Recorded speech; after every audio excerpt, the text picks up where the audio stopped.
Sa inyo mga ka-raider, so for today's video pala ay pag-uusapan natin ang pinakabagong version ng Sniper 155 or kung tawagin sa Vietnam ang Exciter 155 Premium version. Ito yung pinakabagong version na nilabas sa bansang Vietnam kamakailan lang. Ito nga ang may bagong features na ABS version. At dito nga sa Pilipinas, dalawa pa lang ang available version na meron tayo, yung Sniper Standard at yung R version na Sniper 155. At sa bansang Vietnam, naglabas na nga pinakabagong version na Sniper ang Sniper 155 Premium. At dahil nga sa bagong balita na ito ay marami namang natuwa na rider, lalo na yung mga loyal sa Sniper or kung tawagin doon sa kanila na Exciter 155 Premium version. Dahil may mga iilan nga tayong rider na nagreklamo na 155cc na pero wala pa ring ABS version na nilabas si Yamaha. At ngayon tinupad na nga yan ni Yamaha na nilagyan na nila ng ABS ang bagong version nila ng Sniper 155 or Exciter 155. Ano nga ba yung possible benefits kapag naka-ABS ka? Maiiwasan kasi natin ang biglaang pag-lock ng ating gulong, lalo na kung meron tayong mga madudulas na daan or merong mga sudden brakes na di natin akalain na mangyayari.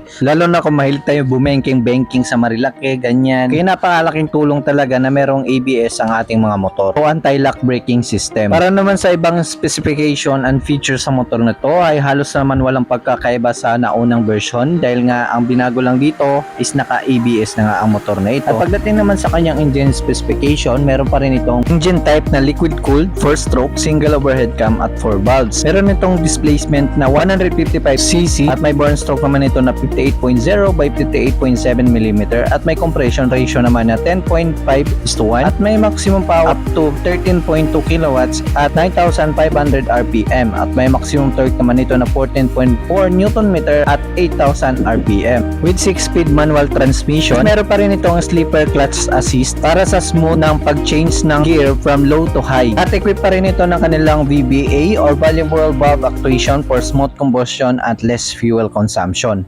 Pagdating naman guys sa kanyang suspension sa unahan, gumagamit pa rin ito na telescopic fork at single monoshock naman sa likod. Nasabi nga ng mga rider na nakagamit na nito ay napakalambot. Ang braking system nito sa harapan at likuran ay gumagamit na ito ng disc type or hydraulic disc. At sabi ko nga kanina, ABS na nga ang unahan nito at hindi pa ABS ang hulihan. Pagdating naman sa kanyang headlight, gumagamit pa rin ito ng LED headlight. Maliban na lang sa kanyang turn signal light dito sa harapan na naka-bulb type. Pagdating naman dito sa likuran niya, meron tayong sharp edges na taillight pero LED na yan guys, maliban na lang din sa kanyang turn signal light sa likod na bulb type pa rin. Pero kahit ganun pa man, napaka-visible pa rin yan sa gabi kahit bulb type ang gamit at wala namang problema para dyan. Siguro yung negative lang siguro sa mga reviews na nakita ko ay madali nga daw itong masagi yung kanyang turn signal light dito sa likod dahil nga nakalabas nga ito. Ang dashboard naman ito ay gumagamit na ito ng full digital panel dashboard at marami ka ng mga information na makikita para sa iyong pagmamaneho. At other safety features nito ay naka-keyless ignition na ito with answer back key system. For other features, meron na rin itong dedicated 12 volts USB charging port na maganda lalo na kung ikaw ay mahilig mag long rides or gagamitin mo ito pang hanap buhay. Para naman guys sa kanyang fuel tank capacity, may fuel tank capacity naman ito na 5.4 liters at may average fuel consumption naman ito na 40 kilometers per liter pero nakadepende pa rin yan guys sa road condition at sa bigat ng rider. Rating naman guys sa kanyang looks at design ay halos naman walang pagkakaiba sa mga unang version nito